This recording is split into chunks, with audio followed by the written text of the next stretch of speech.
আসসালামু আলাইকুম, সবাই কেমন আছেন? আশা করি সবাই ভালো আছেন। আজকে আমি আপনাদেরকে দেখাবো আপনারা কিভাবে পূবালী ব্যাংকের এটিএম বুথের মাধ্যমে যে কোনো ব্যাংকে বা যে কোনো ব্যাংক অ্যাকাউন্টে কিভাবে আপনারা টাকা জমা দেবেন। ধরুন আপনি কোথাও টাকা পাঠাবেন, সো আপনি ওই টাকাটা কিভাবে পাঠাবেন বা আপনি যে টাকাটা জমা দেবেন ওইটা আপনি ব্যাংকে না গিয়ে কিভাবে আপনি যে এটিএম বুথ আছে ওই এটিএম বুথের মাধ্যমে আপনি কিভাবে পাঠাবেন, ওই বিষয়টাই আজকে আমি আপনাদেরকে দেখাবো। সো চলুন শুরু করি আজকের ভিডিও। সো এখানে আপনারা দেখতেই পাচ্ছেন, এটা কিন্তু আমাদের যে পূবালী ব্যাংকের যে এটিএম বুথ রয়েছে ওই এটিএম বুথের কিন্তু ছবি। সো এখানে ছবিটার মধ্যে আপনি দেখতে পাচ্ছেন এখানে কিন্তু একটা পেজ রয়েছে, ওই পেজের নিচে কিন্তু লেখা আছে touch here for cardless deposit. এখানে যে একটা লেখা দেখতে পাচ্ছেন কর্নারে, আমি আপনাদেরকে মার্ক করে দেখালাম। এই যে লেখাটা দেখতে পাচ্ছেন আমরা এখানে টাচ করব। এখানে টাচ করার পর আমাদের সামনে এরকম একটি পেজ আসবে। সো এখানে লেখাটা কি দেখতে পাচ্ছেন, দয়া করে লেনদেনের ধরন নির্বাচন করুন।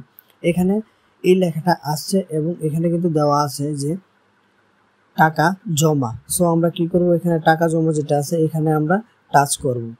তারপর আমাদেরকে নিয়ে যাওয়া হবে এরকম একটা পেজে। এখানে আপনি দেখতে পাবেন যে এখানে লেখা আছে অনুগ্রহ করে 13 সংখ্যার অ্যাকাউন্ট নাম্বার অথবা 16 সংখ্যার কার্ড নাম্বার দিন। অর্থাৎ আপনি অ্যাকাউন্টও টাকা জমা দিতে পারবেন আর কার্ডেও টাকা জমা দিতে পারবেন। সো এখানে কিন্তু আমরা কোন কোন অ্যাকাউন্টে টাকা জমা দিতে পারবো, এখানে আমরা সেভিংস অ্যাকাউন্টে টাকা জমা দিতে পারবো, কারেন্ট অ্যাকাউন্টে টাকা জমা দিতে পারবো, এসএনডি অ্যাকাউন্টে টাকা জমা দিতে পারবো, ক্যাশ ক্রেডিটে টাকা জমা দিতে পারবো এবং ক্রেডিট কার্ডে টাকা জমা দিতে পারবো। সো এখানে কি করবেন, আপনার যে অ্যাকাউন্ট নাম্বারে টাকাটা জমা দিবেন ওই অ্যাকাউন্ট নাম্বারটা এখানে আপনি টাইপ করে লিখে দিবেন। নিচে কিবোর্ড দেখতেই পাচ্ছেন, ওই কিবোর্ডে চেপে আপনি ওই নাম্বারটা, মানে আপনি যে নাম্বারে টাকাটা জমা দিবেন ওই নাম্বারটা আপনি এখানে দিয়ে নেবেন। দিয়ে নেওয়ার পর এখানে আপনি সঠিক যেই লেখাটি দেখতে পাচ্ছেন এই লেখাটির উপরে আপনি ক্লিক করবেন।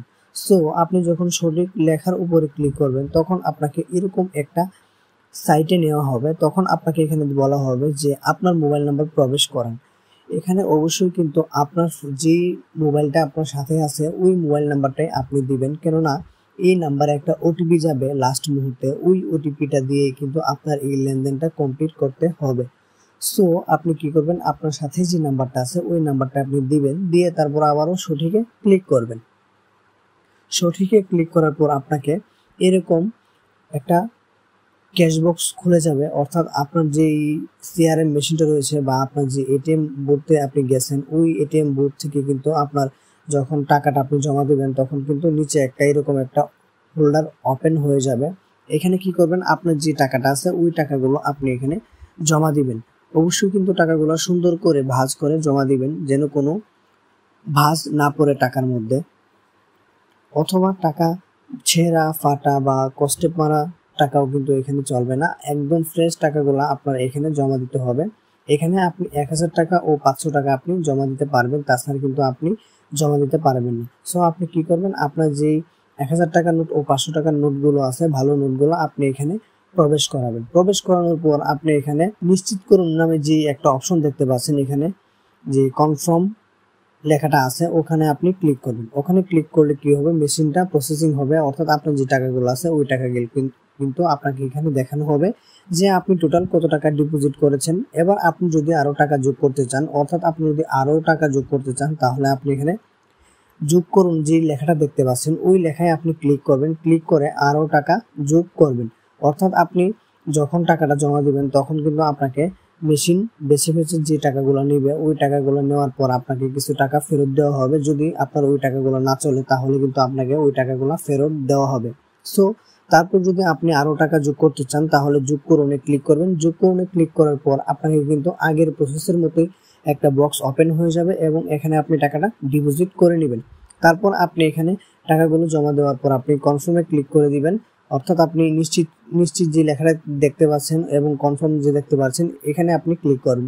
ক্লিক করার পর মেশিনটা একটু প্রসেসিং হবে, আপনার যে লেনদেনটা আছে ওই লেনদেনটা প্রসেস করা হবে এবং সর্বশেষে আপনাকে কি করা হবে, এখানে আপনার নাম্বারে একটা ওটিপি পাঠানো হবে, ওই ওটিপি নাম্বারটা আপনি এখানে প্রবেশ করাবেন। সো ওই ওটিপি নাম্বারটা কিন্তু 6 সংখ্যার হবে। আপনি ওই ওটিপি নাম্বারটা এখানে প্রবেশ করাবেন এবং আপনি যে অ্যাকাউন্টে টাকাটা জমা দিবেন ওই অ্যাকাউন্টের যে নামটা রয়েছে ওই নামটা কিন্তু আপনার সামনে শো করবে। মানে আপনি যে নাম্বারে টাকাটা জমা দিবেন ওই নাম্বারটা আপনার সামনে দেখানো হবে। আপনি কি করবেন, নাম্বারটা যদি ঠিক থাকে তাহলে নামটাও ঠিক থাকবে। সো আপনি কি করবেন, যে নামটা যদি ঠিক থাকে তাহলে আপনি ওটিপিটা দেওয়ার পর এখানে সঠিক যে লেখাটা দেখতে পাচ্ছেন ওই সঠিকের উপর আপনি ক্লিক করবেন। ক্লিক করার পরে কিন্তু আপনার যে লেনদেনটা ছিল ওই লেনদেনটা কিন্তু হয়ে যাবে এবং আপনাকে কিন্তু পরবর্তীতে একটা মেসেজের মাধ্যমে আপনাকে কনফার্ম করে দেওয়া হবে যে আপনি যে টাকাটা জমা দিয়েছেন ওই টাকাটা কিন্তু আপনার অ্যাকাউন্টে চলে গেছে এবং আপনাকে একটা মানি রিসিপ্ট দেওয়া হবে। এটিএম বুথ থেকে কিন্তু আপনাকে একটা মানি রিসিপ্ট দিবে, ওই মানি রিসিপ্টটা আপনি সংগ্রহ করে নেবেন।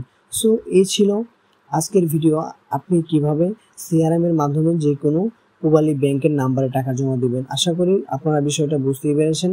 যদি ভিডিওটি আপনাদের উপকারে এসে থাকে তাহলে অবশ্যই ভিডিওতে একটি লাইক করে দিবেন, কমেন্টে আপনার মতামত জানাতে ভুলবেন না। এরকম গুরুত্বপূর্ণ ভিডিও পাওয়ার জন্য আমার চ্যানেলটিকে অবশ্যই সাবস্ক্রাইব করে দিবেন। দেখা হচ্ছে আপনাদের সাথে নতুন কোনো ভিডিওতে। সবাই ভালো থাকবেন, সুস্থ থাকবেন। আসসালামু আলাইকুম।